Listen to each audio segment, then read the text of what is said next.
Nekaj malo bom govoril o njegovem življenju, o življenju Hermana Potočnika, predstavil to zgodovinsko-tehnično ozadje, kaj se je takrat dogajalo, te probo umestiti v tale njegov čas.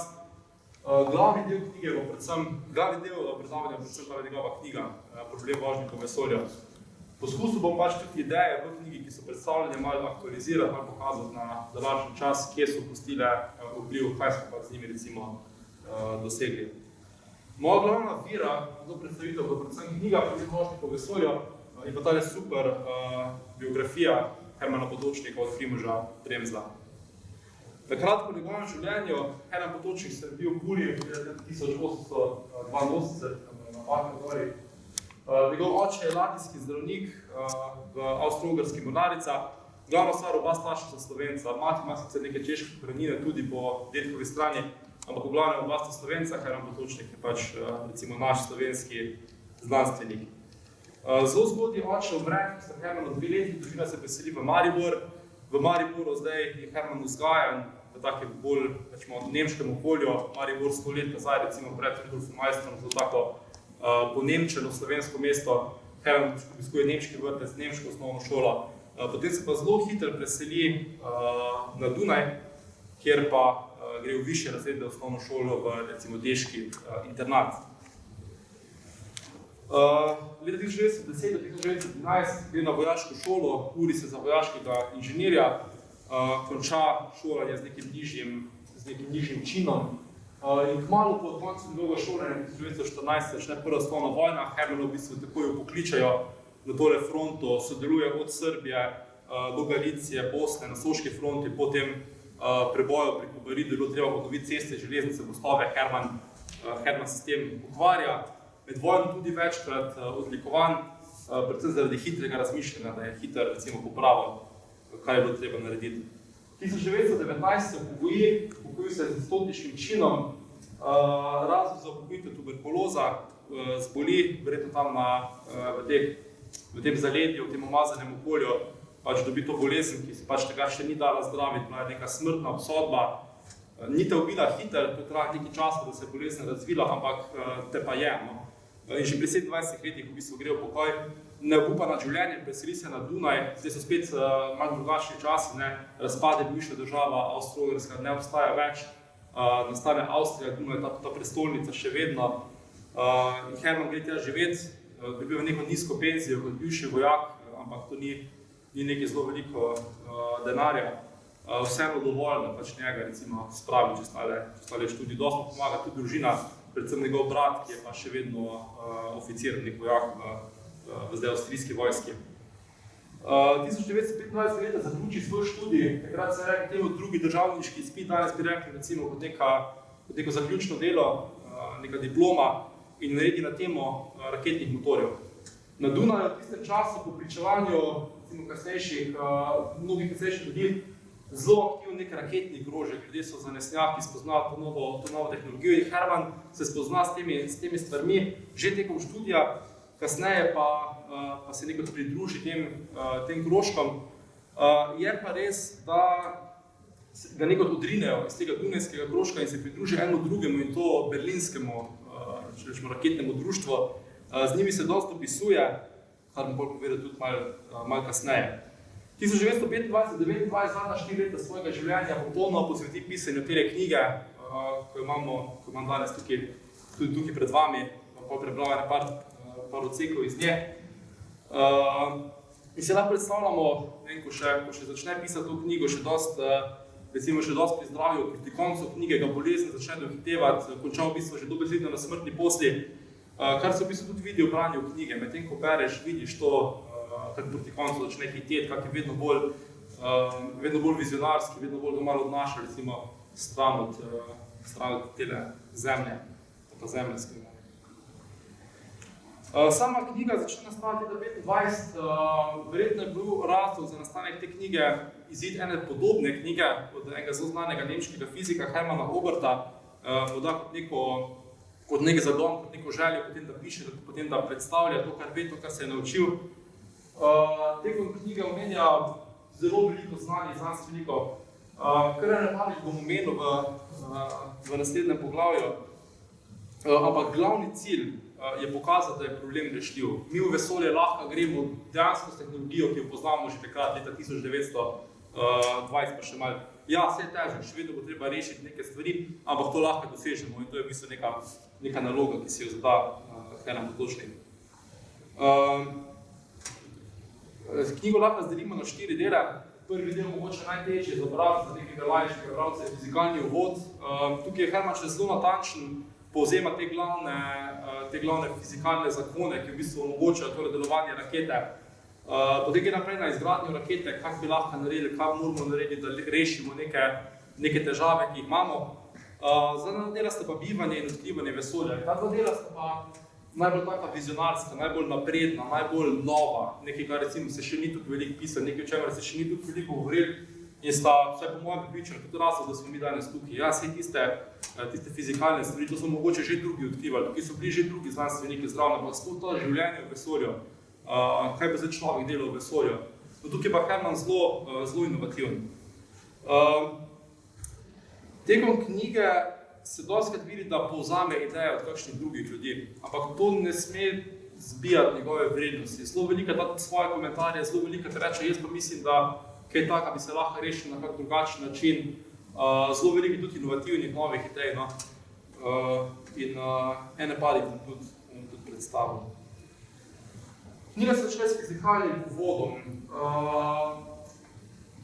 Ja, to je mogoče najbolj tako tehnično poglavje, mogoče celo kot nek učbenik napisano. Ni popolnoma poljudno znanstveno, je pa poskušano predstaviti na poljudno znanstven način, kako dobro mu to uspe. Ne vem, če to še nisem to pravi iz bolj recimo znanstvenega vidika. Meni so te stvari bile znane, zaradi pač mnoga študija. Se pa trudi, no, čim bolj poljudno znanstveno narediti.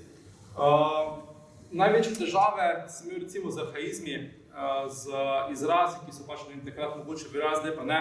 Mogoče, če pogledate, tukaj sta napisana živa sila, pa sredobežnost, kaj bi to lahko bilo. No, izkaže se, da je živa sila kinetična energija, torej energija gibanja, sredobežnost pa centrifugalna sila. Tudi enote, ki jih uporablja, so starinske, mogoče zdaj ne bi uporabljali zelo radno enoto, to na meter na sekundo, no pač danes bi uporabljali džule.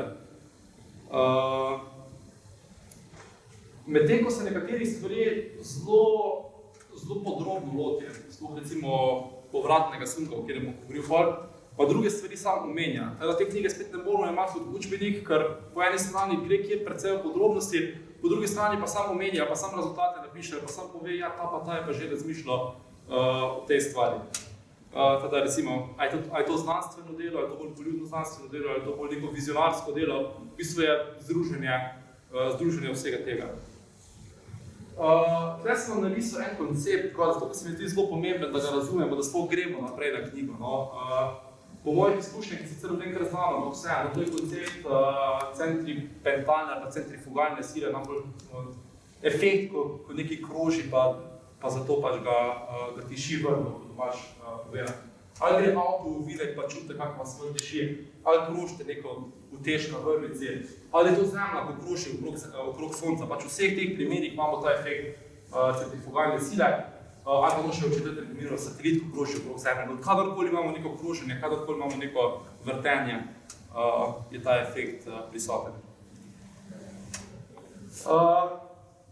V začetku Hermann začne z gravitacijo. Kaj smo gravitacija? Kako je gibanje v, recimo, taki gravitaciji?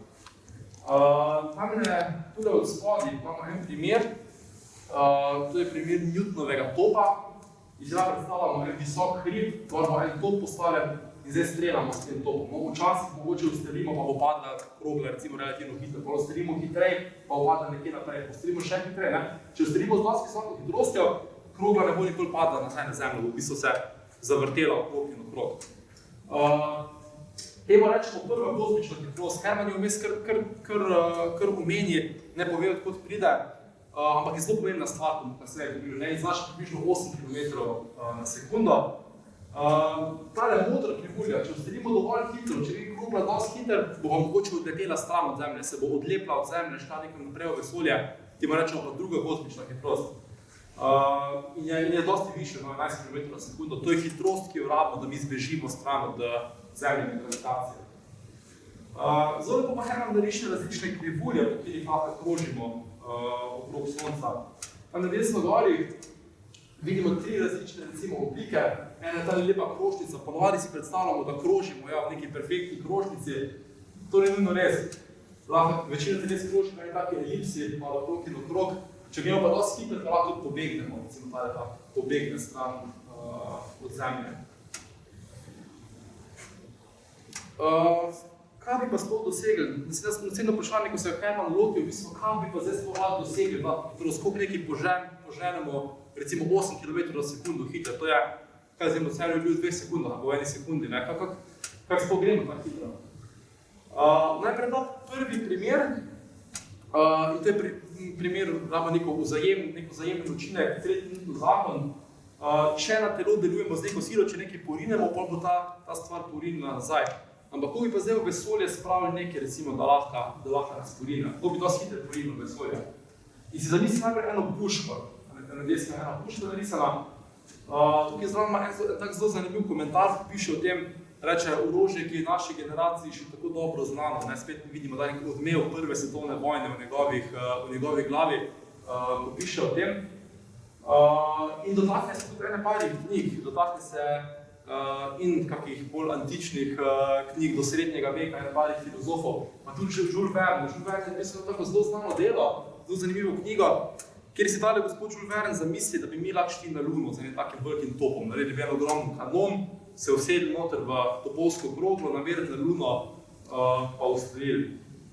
Ampak Hermann zelo hitro pokaže, da je praktično nemogoče to narediti, ker pač noben ne more preživeti te izstrelitve s topom. Hkrati pa reče, da ni tukaj nemogoče, da bi to dosegli, da bi nekaj ustrelili gor na Luno in se mu to dejansko zdi kot nek, rečem, pomemben, pa možen korak v našem odkrivanju vesolja. Reče, se bo že najdel kakšen topni čar, ko se bo lahko pohvalil s tem, da je prvi zadev Luno. Tudi omenja en tak zelo znan top, pa pravi, da je to mogoče. Glede, mi smo že naredili to, omenja tale top, ki je tule pokazan. Temu smo rekli pariški top, verjetno je bil kar znan, recimo veteranov Prve svetovne vojne. Nemci je Prvo svetovno vojno pridejo zelo blizu Pariza, 100 km stran, in naredil dobesedno ogromen top, s katerim pač streljajo na mesto. In ta topovska krogla je šla spet okrog 100 km visoko, no bi lahko rekli, da je šla že praktično v vesolje, prednje padla nazaj na Zemljo. Tle pa še en primer iz Druge svetovne vojne. To je bilo orožje V3, ki je bilo pa namenjeno, da bi iz Francije, v bistvu bilo tako na robu enega hriba nastavljena spet ena ogromna cevka, en ogromen top, da bi iz Francije streljali na London. Torej, kaj hoče povedati, pa kaj je hotel povedati na Hermann Potočnik? Načeloma bi se dal narediti tako veliko cev, tako je to, da bi ustrelili neko vesolje, ampak vprašanje, če je to zdaj smiselno. In potem gre naprej. Kaj pa bi bilo smiselno? S čim pa bi lahko mi šli naprej? Kako pa bi mi lahko naredili to našo raketo? In pokaže princip raketnega motorja. To je obsega kar dobršen del knjige, 20 strani, cela knjiga je okrog 200 strani, tam nekje 10% knjige zaseda tale raketni motor. Najprej naredili primerjavo z novoletnimi raketami, ti so bile že znane ljudem takrat, pa z signalnimi raketami. Potem pa pokaže tale zanimiv voziček, kako bi to delovali. In se reče, predstavljate si voziček, ta voziček se vozi, zdaj pa vi mečete eno težko kroglo na eni strani. In ta krogla, ko mečete, ali pa ne vem, mogoče bi to lahko dala kaj brzo strel, kako bi streljala, to karkoli. No, ko mi mečete te krogle ven, bi voziček porili naprej, v drugo stran. In tak tip motorja bi lahko deloval tudi v brezračnem prostoru. Problem brezračnega prostora je, da nimate nič okrog sebe, nič od časa bi se lahko odrili, nimate tal pod nogami, da bi se odrili, nimate vode, da bi z vijakom odrivali, nimate zraka, da bi letalo, kot se s propelerjem odrivali, imate pa lahko s sabo tole snov. Dejansko morate s sabo nositi nekaj, kar vas bo odrivali. In zdaj, če namesto krogel, pa če recimo pihate nek zrak, kako je tukaj, imate nek raketni pogon. Hermanna zdaj zanima, kaj bi sploh bil ta raketni, kaj bi bil ta snov, ki bi nas zdaj porivala. Mi smo še vedno v zelo zgodnih časih, ni še zelo veliko narejeno to temo. Najprej razmišljal, da smo podobno tekoče ali trdo gorivo. Smodnik, recimo, vemo, da lahko požene novoletno raketo, a bi lahko mogoče uporabljala smodnik. Pa se izkaže, da ni dost pretežek, je pa premalo energije v ta. Potem razmišljal o tekočem gorivu. Pri tekočem gorivu ga predvsem skrbi skladiščenje goriva. kak bi vi naredili kontejnerje, da bi zadržali recimo tekoči kisik, ki ima minus 200 stopinj, kak bi zadržali tekoči vodik, ki ima minus 260 stopinj, da bi material ne razpadel pri takih lastnostih. Po nekaj razmisleka se odloči za tekoče gorivo, čeprav se kasneje še vedno vrača k idejam, pa bi se lahko mogoče kak preoblikovati trdo, da bi pa lahko dosegli boljše kakšne stvari. Zdaj, ko se recimo odločimo za gorivo, nas pa zanima, kak motor bi naredili. V glavnem sta bila takrat dve ideji možni. Ena je bila za enakotlačni motor, to v bistvu pomeni, da vi skozi svoj motor črpate gorivo se v motorju ožge in izpušni plini grejo ven. Ampak je bil res pomislek takrat, ko zagorijo ti plini motorju, to je strašen velik tlak noter. Koliko vi sploh črpate neki proti tak močnem tlaku, niso imeli ničesar, ki bi to lahko delala. Zato to vprašanje pusti odprto na koncu. Vam pa kot zanimivost povem, da je leta 1940 to vprašanje bilo rešeno z nečem, kar poznamo kot centrifugalna črpalka. Ta črpalka, idejo je dobil od gasilcev, gospod Werner von Braun, to je pa gospod, ki je bil zelo dobro seznanjen z Potočnikovim delom in je kasneje velika pomenil Potočnika kot enega njegovih, recimo, kot enega, ki mu je dal inspiracijo za to, kar je kasneje počel, pa bom še kasneje se malo vrnil do von Brauna. No, obstajala še ena druga opcija, eksplozivni raketni motor. Sliši se mogoče noro, da bi neke eksplozije imel v raketi in bi vas to gnali naprej, ampak recimo takrat se mi zdela enakovredna ideja. To je primerjal z izprevajanimi plinskimi turbinami, kar mogoče ni najboljša primerjava, ker tiste rabijo še vedno kisik iz okolice, pač raketa tega nima. Vam pa lahko povem, da so to idejo poživeli ponovno Američani in to je bilo med hladno vojno. So si zamislili, kako bi mi lahko naredili neko raketo, ko bi šla še hitreje. Ker naše rakete vse so v redu, samo težkih je spraviti do velikih hitrosti. In so rekli, če bi mi na koncu rakete odvrgli eno bombo, ta bomba bi se sprožila in pognala našo raketo naprej, da bi to čim boljše naredili. Projekt se je imenoval projekt Orion in dejansko so delali tudi dejanske poskuse. To je bil pa čisti fizični poskus nekje v neki ameriški puščavi verjetno. To je pa neka grafika, recimo, da bi taka raketa delovala. Najbolj divji so rekli, da bi te rakete bile celo na jedrske bombe, da bi to metali ven in to je edina stvar, ki nam da dosti potiska. In še zdaj, ko se vračajo k ideji, koliko bi pa lahko prišli do nekih drugih planetov, do nekih drugih zvezd, pravijo, da bi to mogoče bil celo najboljši način. Je pa pač čist nepraktičen, zato ker mi to počnemo.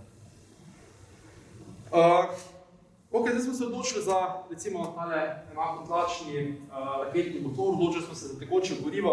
Kaj pa sto bo naše gorivo? Tukaj spet Herman nameni kar nekaj časa, kar nekaj strani, prepozna vrednost tekočega vodika. Danes večinoma uporabljamo vsaj za višje stopnje rakete tekoči vodik, ampak ga je ful strah tehničnih težav. Točno takrat nič ni bilo rešen.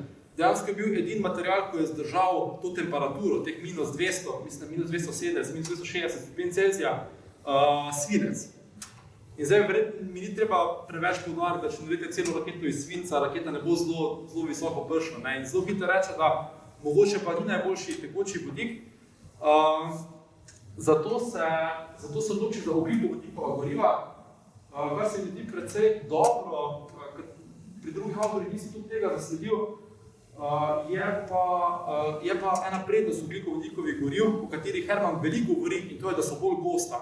Vi lahko v 1 liter spravite dosti več energije z recimo benzinom, kot pa z vodikom, ker vodik je ful lahek, pa veliko prostora zavzame. In ko so delali tole rakete, to raketa se tudi Benz razpošli na Luno, so ugotovili, da bi preprosto tale zadnji del bil prevrnjen, bi mogel biti veliko večji, če bi naredili na vodik in so naredili na ogljikovodikovo gorivo. Tudi danes se veliko rakete dela na to. Sicer Herman govori, da bi to bili neki pentani, recimo tile utekočinjeni zemeljski plini, pa da bi dodal še malo saj zraven, da bi to ful dobro delali. Danes se uporabljajo ful visokooktanski benzini. Ampak se mi zdi kar dobra napoved. Hitler tudi ugotovi, da bi raketa na tekoče gorivo zelo hitro postala težka. Torej, da vi spravite v eno raketo, z eno raketo 1 kilogram snovi v vesolje, pa 1 tono snovi v vesolje, pa se izkaže, da bo raketa recimo 1000-krat večja, hitro postanejo številke prevelike, pa še ne morate narediti tako velike rakete. Rešitev najde, oziroma si sposodi, mogoče se ga omeni, da ni zares vzeli ideje od Oberta. Obrc si zamisli, da bi raketa štartala iz zrakoplova, dvignali bi jo s cepelini, to so bili časi, ko so bili cepelini zelo popularni, vse letala so bila, ampak cepelini tudi. Dvignali bi jo na neko višino, recimo 6 km. Hermana je zelo strah zračnega upora, no, in zato hoče vse stvari delati z višje višine. Potem se je izkazalo, da ta zračni upor ni tako problemno, da lahko naredimo malo močnejšo raketo, pa bo šla iz morja, recimo, lahko nekaj stelimo. Naredili boste najprej prvo stopnjo rakete, ki vas bo dvignila na neko višino, vam dala neko hitrost in potem boste odvrgli stran. In še naslednja stopnja raketa vas potem recimo gnala naprej, pa boste odvrgli še naslednjo stopnjo, pa še naprej. To je zelo taka stara ideja. Herman je pravilno prepoznal recimo 1926-27, ko tole piše, da je pač to najboljši način, da dejansko zapustimo zemljino ozračje. Zdaj pa, kar pa ni mogoče tudi dobro prepoznajo, pa kar dobro je oceno to je tudi stalo. No. Tu bi sicer nekaj citiral Oberta, nekaj sam določa, cena določila 10.000 do 20.000 nemških mark takrat, to je bilo še pred tisto hudo hiperinflacijo. Jaz sem malo poračunal, pa pride na 2 do 3 milijona evrov. Zdaj, to je ful mala številka, no, 2 do 3 milijone za neko raketo, sploh če govorimo o časih, ki še ni bila sploh razvita ta tehnologija. Herman tudi pravi, da bi lahko z eno raketo naredili 100 poletov, da bi lahko večkrat šli z isto raketo. To se izkaže, da je ful težko narediti, saj ne poznamo SpaceX, se da, ampak res težko. Za primerjavo, recimo raketa Falcon 9, to je ameriška raketa SpaceX-a, v stane približno 50 milijonov, da so vrate 13 stopov vesolje, ali pa Sojuz 2, ta se je večino uporabljala, pa se še vedno uporablja tam nekje 50 milijonov za 8 tonov vesolje. Teda, fejst je pocenil na dejanske stroške rakete. Zdaj pa še enkrat, ne mislim s tem nič slabega, on je hotel rešiti vseh problemov, on je hotel pokazati končnih rešitev. Zdaj so napisali en delček iz knjigice. Menimo namreč, da je to, kar smo že povedali v mejah, ko so bila nekaj izkušnje pojasnilo temeljne probleme prigradnih vozila. Tem pa spada najprej vprašanje pogonskih snovi. Hkrati večkrat prizna, da mogoče njegove rešitve niso najboljše, da obstajajo boljše rešitve. On sam hoče povedati, da mi to lahko naredimo že leta, recimo 1920 pa še malo. Zdaj pa, iti v vesolje vam nič kaj veliko ne koristi, če ne morate priti nazaj iz vesolja. Pri vračanju rakete nazaj na Zemljo se pojavi problem temperature. Vi morate se ustaviti dovolj hitro, da pač ne zgorite, pa da se ne zaletite v Zemljo s hitrostjo, ne vem, 10 km na sekundo. Kako to narediti? Najprej naredim par izračunov, kako bi bilo, če bi se spadali, recimo ostalo, bo ugotoviti, da vi ne morate direktno priti nazaj, da bo treba delati neke malo drugačne manevre. Pravilno tudi napove, da bi se večina te energije iz vaše hitrosti spremenili v toploto. Toplota je tisto, kar vas uniči na koncu.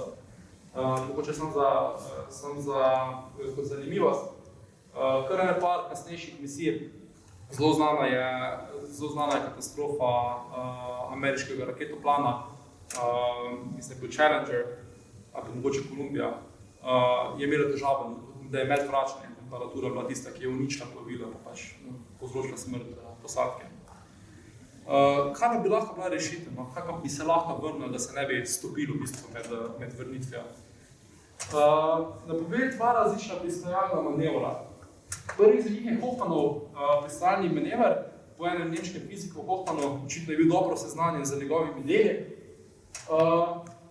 Ko se raketa približa Zemlji z neko veliko hitrostjo, načeloma pride blizu, pa odleti stran, načela preveliko hitrost. Ne bo kar začela krožiti okrog. Lahko bi izkoristili kot neka krila na raketi. Krilo v osnovi, če letite proti zraku, vas dvigne gor. Zdaj pa rekel, če pa krilo okrog obrnemo. Da bi v bistvu povzročili, da namesto da bi raketa odletela, bi nas pridržala blizu Zemlje. V bistvu bi izkoristili vzgon, da bi se približali Zemlji, ne da bi se dvignila stran nje. Namesto da bi odletelo stran, bi nas zadržali na taki lepi krožnici, na taki višini, kjer je zrak ravno dovolj gost, da se ne boste stalili, pa da ne boste zgoreli, pa počas se ustavljali v tem zraku, dokler ne boste imeli dosti hitrosti, da pridete nazaj na Zemljo. To se mi zdi, da je bila za tiste čase zelo napredna, recimo, zamisel. Da reče pa, če pa to mogoče ne bo šlo iz kakršnegoli razloga, lahko pa še eno drugo stvar naredimo. Recimo, da gremo po enih takih elipsah, štartamo nekje daleč, se približamo Zemlji, se malo stavimo, pa gremo spet daleč. Pa se še enkrat malo stavimo, pa gremo spet daleč. Pa se še enkrat malo stavimo, pa gremo spet daleč. To se reče pristanje z pristalnimi elipsami, to je ideja od Oberta.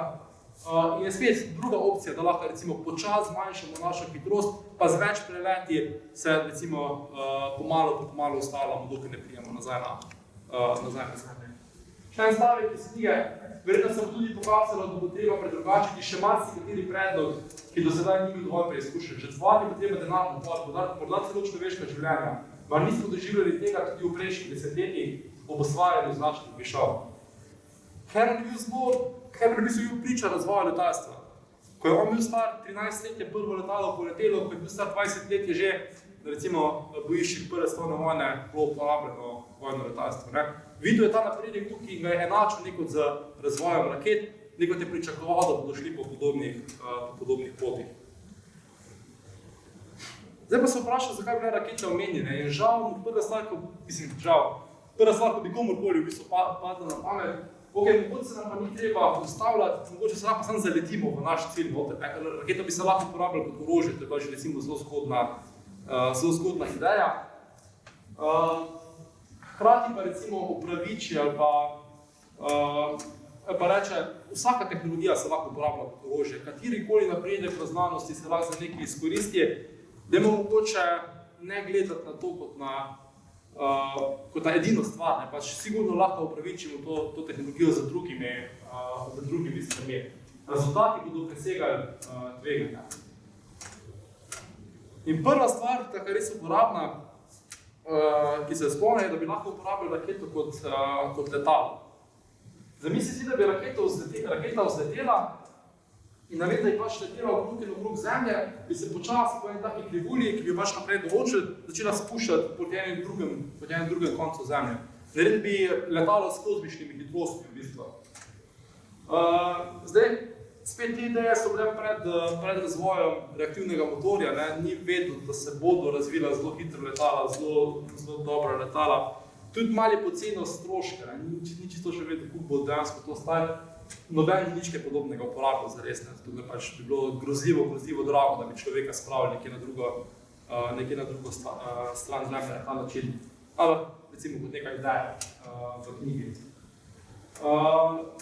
Zelo bil navesen na tale svoj Berlin. Rekel sem, da si je dosti dopisoval za berlinskim raketnim združenjem in tudi velikrat je uporabljal tale Berlin v svoji knjigi. Tudi recimo tukaj je dal napoved, da bi lahko iz Berlina do Tokija prišel v recimo 1 uri na ta način pogona. Ena taka zanimiva stvar se mi pa zdi, da je rekel, da bi bila tveganja za tak polet nizka, da to je bilo zelo varno sredstvo. Je rekel, ladje so nevarne, vlaki so nevarni, ampak tu pa res nimaš se okej zaleteti, ko enkrat letiš, boš prišel do cilja. Mislim, da je spet malo poceno, koliko nevarno je dejansko vzleteti, koliko nevarno je pristati z rakete. Rakete niso, ali pa so mogoče najbolj nevarno prevozno sredstvo, da smo ga mi zaenkrat izumili. Se je pa spomnil, recimo mnogo bolj uporabne lastnosti raket, da mi spravimo v vesolje nekaj večjega, neko opazovalnico. Zanimivo je, da je hotel opazovalnico postaviti samo na geostacionarno orbito. Geostacionarna orbita, tam je ena slikca iz knjige ven, če si predstavljamo Zemljo, približno 36.000 km nad Zemljo je razdalja, kjer satelit kroži isto hitro, kot se Zemlja vrti. Na tej razdalji satelit pa Zemlja krožita z isto hitrostjo in satelit je vedno nad eno in isto točko nad Zemljo. Eno se ta razdalja je zelo uporabna, verjetno zaradi radijskega stika, ki bi lahko imeli skozi stik za postajo. Medtem ko danes ta razdalja se uporablja dosti telekomunikacijo, ampak večina človeških posadk veliko nižje, tam nekje 500 km nad Zemljo. Tukaj sem primerjal, spodaj sem dal eno drugo slikco, to je orbita mednarodne vesoljske postaje. No pa, če si predstavljate kup nad Zemljo, je tale mednarodna vesoljska postaja, pa kup nad Zemljo bi bila eno, pa ne vidite, da je mnogo više. Zdaj, hkrati omenja, da so pa drugi znanstveniki, recimo Oberth, pa predlagajo drugačne tire. On se odločil tole geostacionarno medtem ko Obert se pa odločil, da bi pa krožila postaja med severnim in južnim polom, če bi pa recimo on delal postajo.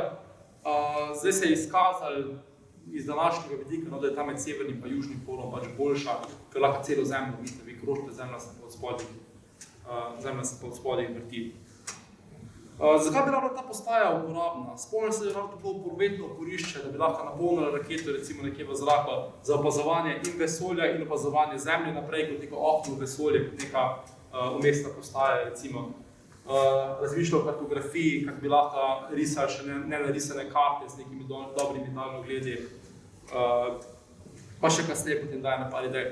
Zdaj za tole knjigo smo zdaj drugi del, zdaj smo že v drugem delu knjige, tukaj nekaj prehajamo, je značilno, da Herman začne kar malo skakati. Enkrat omenja ene stvari, pa se potem vrne na podobne stvari, razmišlja o X pa Y,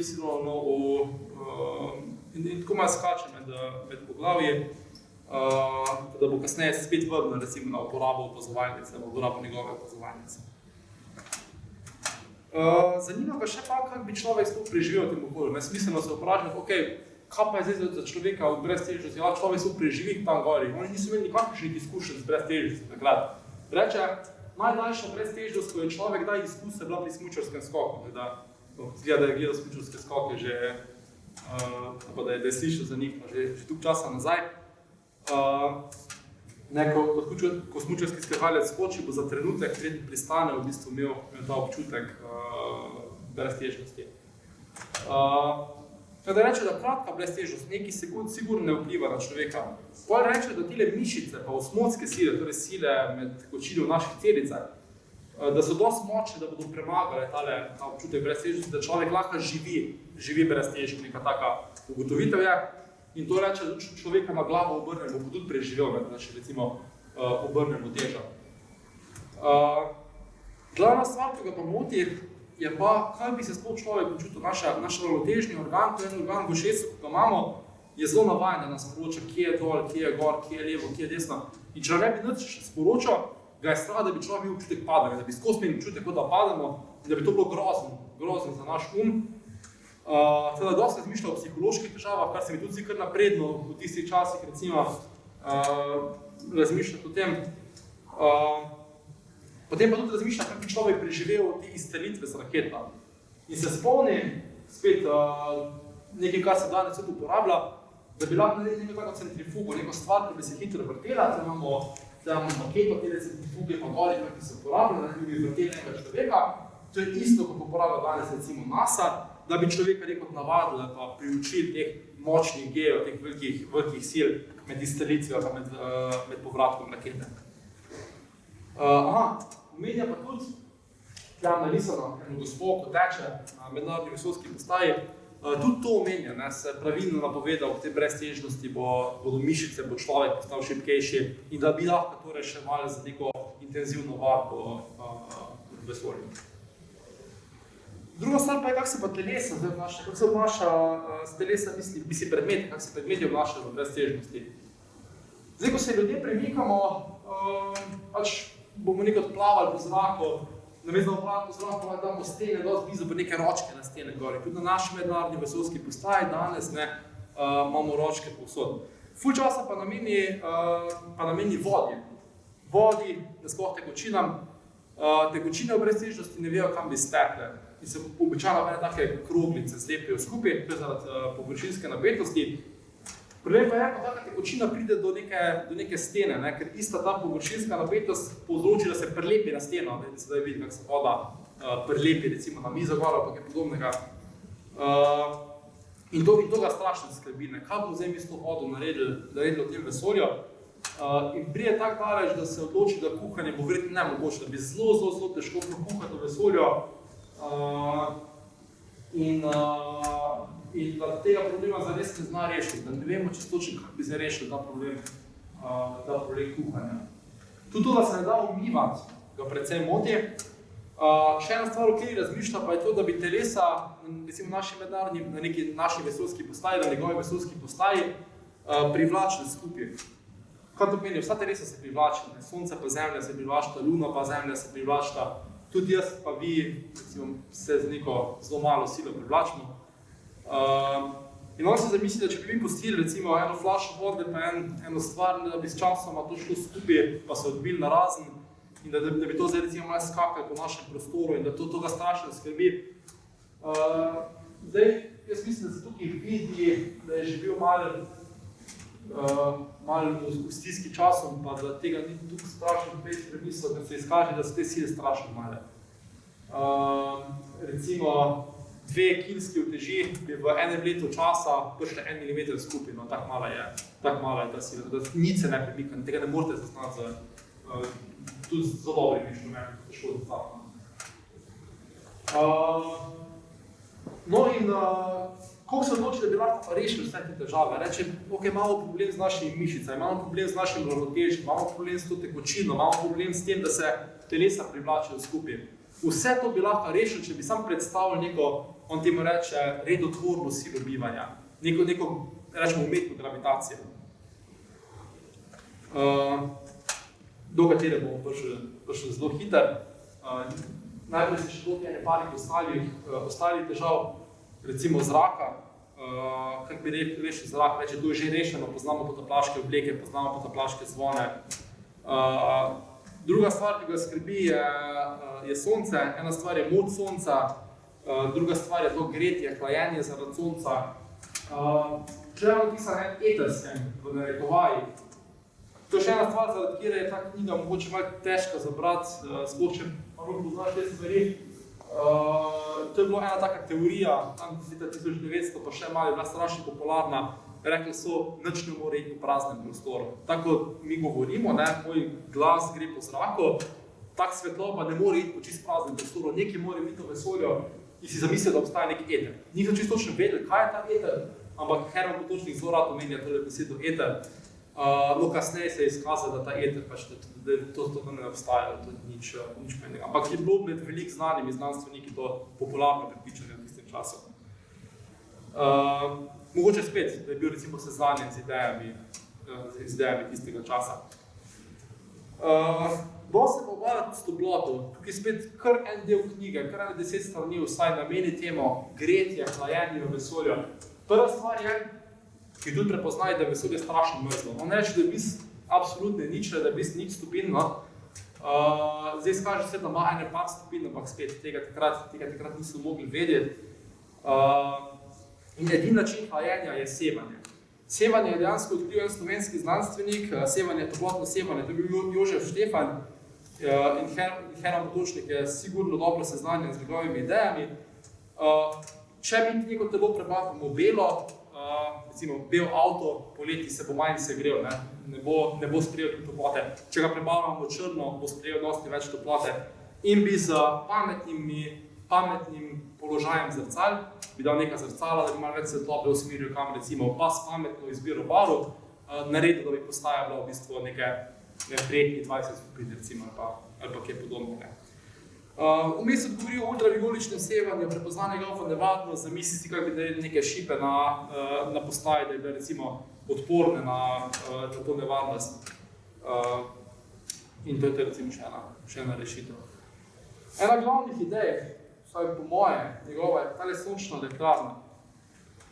Knjiga je šla leta 1929, prve sončne celice so bile še kar daleč v prihodnosti. Ampak ker nas vsem zaveda, recimo, da mi potrebujemo elektriko, kako mi zdaj dobivajo tole elektriko v našem vesolju, zamisli kot neko termoelektrarno na sonce. Tle gori imamo en zbiralnik, tu teče voda, po tele cevi teče voda, pa okrog. Mi v Šoštem recimo kurimo premog, na mesto premoga, rekamo, da imamo mi soncem, fajn posvetni gor, naredimo ene zbiralne leče, ena velika ogledala, pa da imamo tole vodo ali pa karkoli noter, mislim, da bo če noter dušikno, strašno zagret na veliko temperaturo. In zdaj, kot čist navadni elektrarni, tale vroč plin, naredimo turbino dolje, turbina se zavrti, dobimo elektriko. In tle na drugi strani rabimo nekaj, kar rečemo kondenzator, nekaj, kar nazaj v tekočino spremeni tale plin. In to je pa dosegel spet zasevanje v vesolju. Karkoli je toplo v vesolju, se na ta način lahko ohladi. Dodati tudi rezervne baterije, če vas slučajno zmanjka elektrike, da bomo imeli neko rezervo. Celo 2 elektrarni si zamislili, da bi eno malo elektrarno na samo postajo, eno bi dal malo ločeno stran, ki je pa glavno energijo zagotavlja. Če slučajno izgubite eno, da še vedno imate vsaj možnost slike v silič, če neč druga. Zdi se mi, da je bil sicer malo nazadnjaški pri načinu sporazumevanja nadaljavo. Zelo veliko piše o svetlobnih signalih, o nekih ogledalih, kar bi lahko pošilo tudi neko Morsevo abecedo. Ne, mogoče to še neka posledica vojne, da so se takrat tako bolj sporazumevali, da je tako, da nisi čisto siguren. Ampak sigurno je že poznal tudi radio, pisuje o radio, ampak mu je dal nekako manjši pomen kot recimo danes. Danes praktično vsa komunikacija poteka preko radija. Te pa mislim spet, da je bil ekstremno napredni rok preko obračanja vesoljske postaje. To je tako malo znan koncept, ampak izkaže se, da se vso vrtenje hoče ohranjati, temu se reče vztrajnik, in s parimi različnimi vztrajniki, ki bi jih takle napeljal, recimo na vsako izmed vsi vrtenja, na eno na recimo x os, y pa v višino, v daljavo, v širino pa v višino, bi lahko s pametnim vrtenjem teh motorjev vašo postajo zavrtel praktično kakorkoli bi si želel. In to je že v bistvu, o tem je že v bistvu Herman razmišljal dolgo časa nazaj. Postajo razdeliti torej na 3 objekte. Glavni del je vrteče kolo na desni strani, potem ima opazovalnica, tega gor, ki poteka recimo vsa opazovanja. Spodaj je pa še tale strojnica za svojo sončno elektrarno. Bolj razmišljati, da bi mogoče lahko samo v 2 objekta dal, da mogoče ni potrebna strojnica, da je lahko vse v tej glavni postaji in ki jo pripravlja pač bivalno kolo, ta glavni del.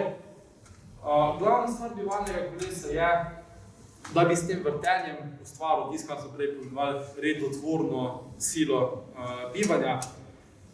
Zamisli si, če bi se postaja zavrtela v 8 sekundah, s tele približno 30 metrov premjera, bi to ustvarili tisto silo, o kateri so prej govorili, tisto centrifugalno silo, ki je bila dovolj močna, da bi pač bila ista kot naša gravitacija v Zemlji.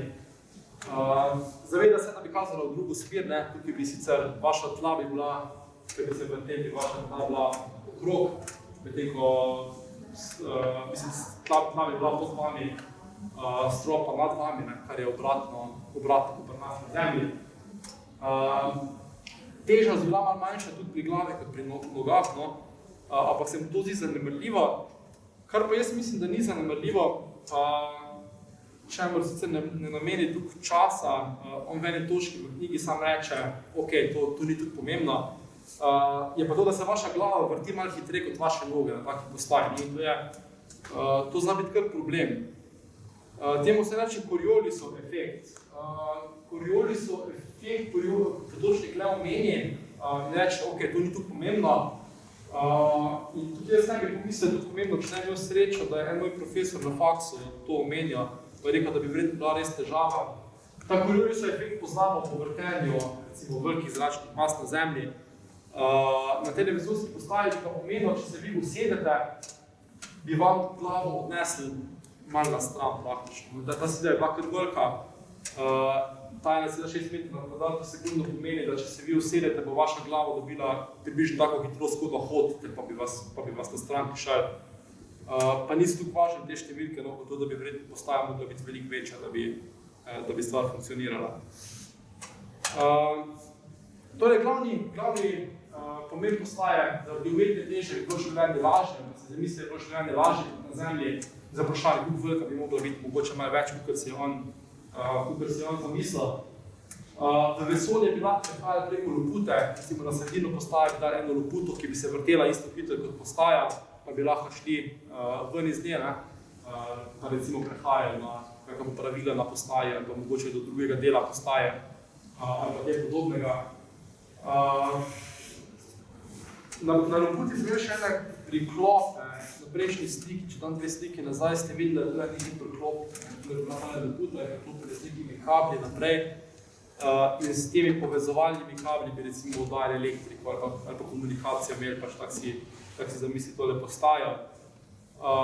Vijačne stopnice na strani so te oblike, ki to poročulo, da bi glih tak bila najboljša ta sila teže, da bi lahko najboljše premagovali tele stopnice. Zamisli tudi eno dvigalo. Zdi se mi tudi fajn, da bi lahko počasno prehajali iz stopnic, pa potem na nacionalni del, da bi lahko počasno nas privatno na to težo, pa da bi se počasno zdaj navadili na to težo. V zadnjem delu knjige, pa tudi nekaj predzadnjem delu knjige razmišljal o namenu postaje še enkrat v bistvu, ne? Zakaj bi lahko to njegovo postajo, mogoče še prej razmišljal bolj splošni postaji, pa zdaj prav njegovi, zakaj bi lahko to izkoristili. Ta razmišljala se mi dela zanimiva. Električne magnetne lastnosti snovi, to so bile takrat tema, pa še danes so tema precej raziskav in se mi zdi noro, da je bil seznanjen z temi stvarmi. Zdi se mu zelo uporabno, da bi lahko ohladili stvari na zelo nizko temperaturo. Jaz pa imam težave ohladiti stvari na temperaturo vesolja v bistvu. Zamisli si poskusil brez težnosti, kak bi človek živel brez težnosti. Razmišljal o tem, da bi lahko se naučili tistega, kaj je Einstein pisal, mc kvadrat, to energijo iz materije potegniti ven. To je bilo takrat še zelo v povojih, zelo v povojih je bil tudi v znanosti. Zamisli si teleskop nekih ogromnih razsežnosti, kaj bi lahko opazovali vesolje, nekaj, kar tudi danes imamo, recimo Hubble teleskop na strani. In potem, kaj bi lahko delali z njim, pogledali recimo te znane planete, pogledali nekam v daljavo, do sosednjih zvezd, do drugih zvezd, mogoče do drugih planetov, ki jih še ne poznamo. Potem tudi raziskovanje Zemlje. To je zdaj stvar, za katero se danes najbolj mogoče uporabljajo te vesoljske tehnologije. Sateliti opazujemo Zemljo na površju, recimo. Ena stvar, ki je imel v glavi, je bila kartografija. Takrat še niso bile te karte tukaj razvite, takrat so še bolj mogoče. Veliko je bilo teh neraziskanih območij, on pravi v Andih, v Sibiriji, v Afriki, da bi lahko nadzorovali te raziskave, pogledali, pa jim prej pošiljali recimo te satelitske pa teleskopske slike iz vesolja. Ne mogoče malo drugačen pogled, ga imamo mi danes, ki imaš pač Google Maps že za karkoli na svetu. Bila je tudi radijski promet, to je bilo recimo 10 let, pa 15 let po Titanicovi katastrofi, verjetno je še malo odmevala ali tista nezgoda, ali pa kakve druge televene gore bi lahko spremljali. Pravi, da bi lahko gledali nevihte, kam se premikajo, pa vnaprej sporočili, da se mogli recimo ladje umakniti iz prometa. Treba je ena stvar v vprašanju. On je dal vprašanje, ker ni vedel, ali bi se dal, ali se ne bi dal. Spet, meteorologija je bila takrat dobesedno v povojih. Danes pač točno to delamo. Gledamo Zemljo, gledamo, kam se vrtijo zračne mase in napovedujemo vreme za prihodnost. No, Herman je pa že takrat vprašal, a bi lahko mogoče s takimi podatki bi tudi kaj tako naredili, da bi lahko vreme napovedovali. Ena stvar je še doda, ta je njegov stopnički čin, ga skozi malo dobi, vedno tudi malo razmišlja o takih stvareh, je, da bi lahko gledali sovražnik, kam se premika, kje točno ima četi, da bi imeli neko neskončno prednost pred njem.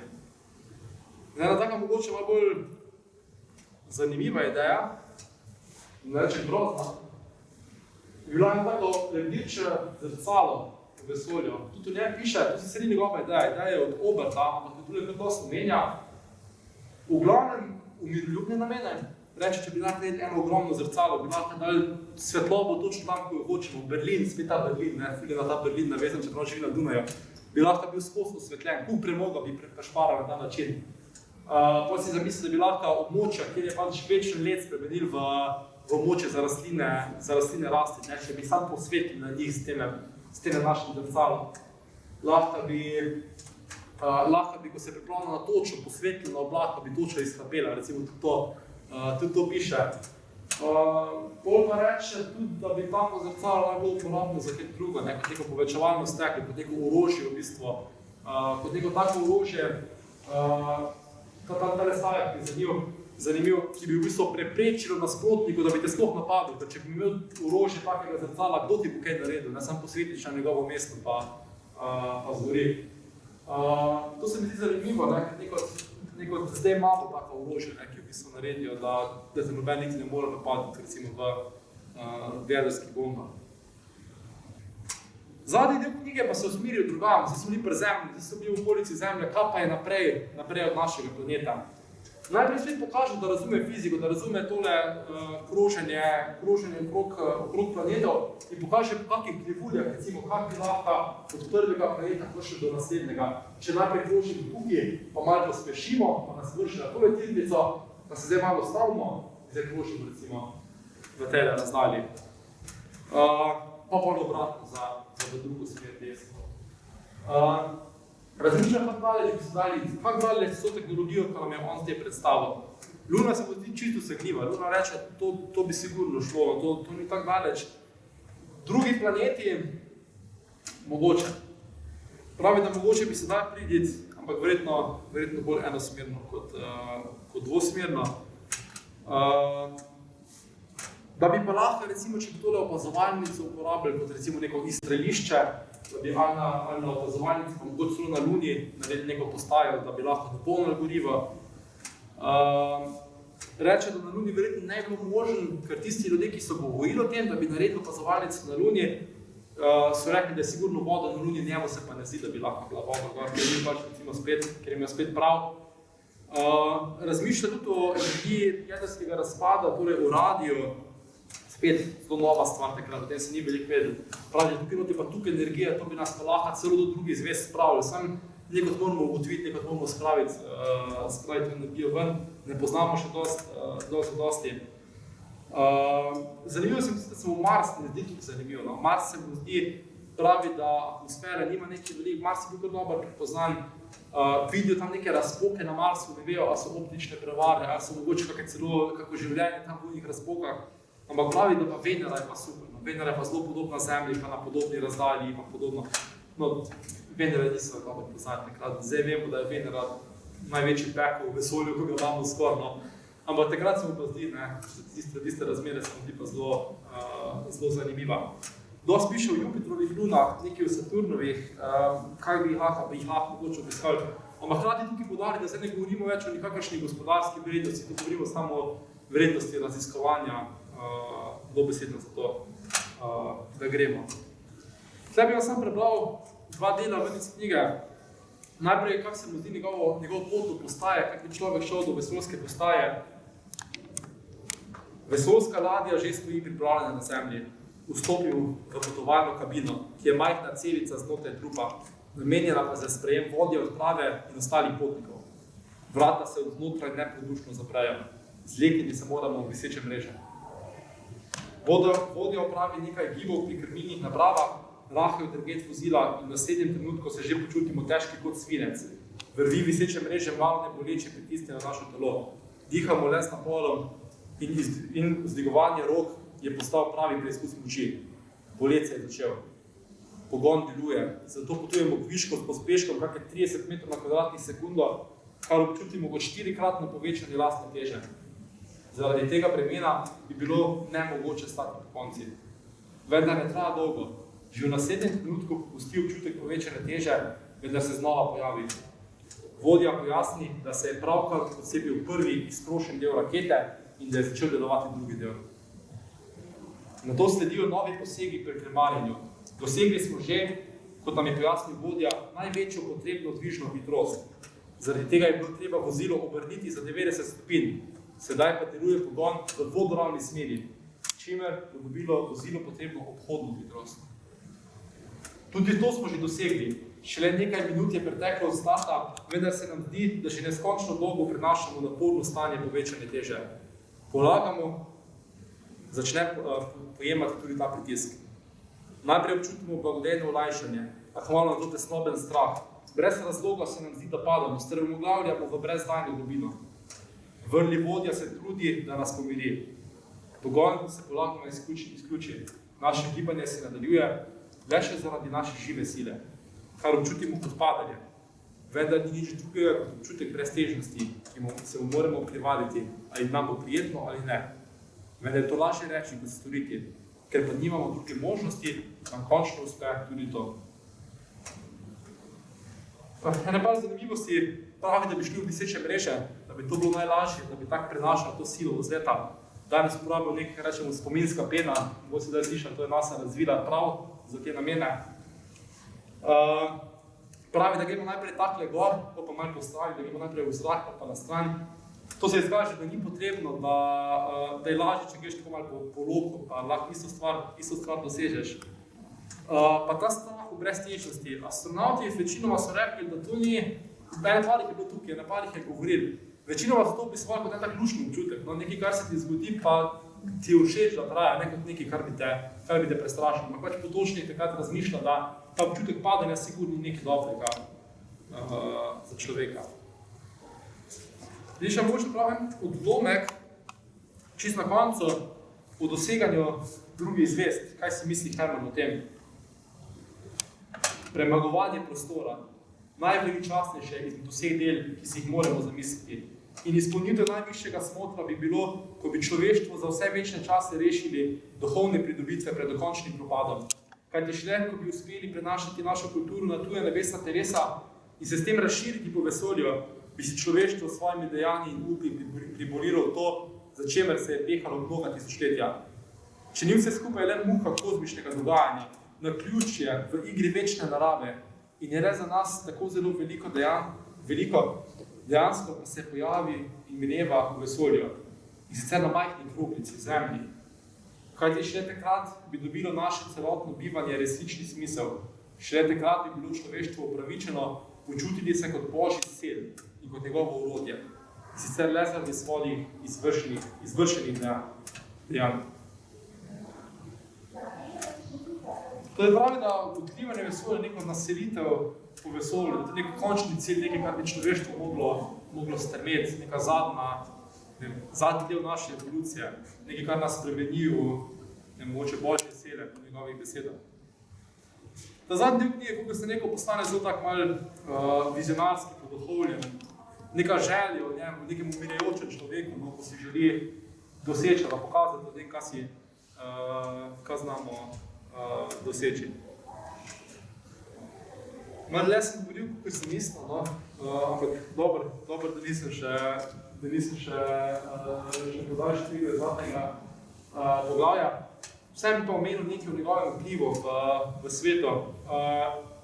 En izmed ljudi, ki je bil zelo znan z njegovimi deli, pa ki je veliko tudi omenil, tudi v kasnejših intervjujih, pa celo v svojem doktoratu je bil ta nemški fizik Werner von Braun, torej dobesedno gospod, ki je naredil prvo raketo, to je bilo med časom druge svetovne vojne, von Braun naredi prvo vojaško raketo B-2, kasneje ga Američani zajamejo, peljajo v Ameriko in potem dela za ameriški raketni program, tam je glavni inženir projekta Apollo.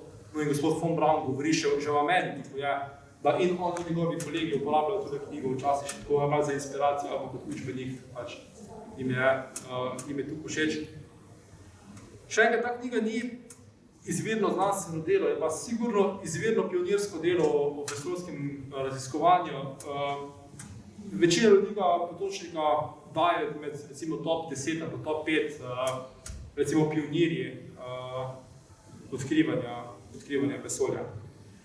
Zanimivo se mi zdi, da Rusi že ful zgodaj leta 1935 prevedejo knjigo v svoj jezik in spet si lahko predstavljamo, da ne samo na ameriški strani, ki pač vemo, da je knjiga dejansko imela vpliv pri teh največjih dosežkih, recimo pri človek, ki je spravil človeka na Luno, pač bere kot učbenik, tudi na ruski strani, no vsaj jaz si upam predstavljati, da je če ne druga dan malo inspiracije pri teh največjih dosežkih.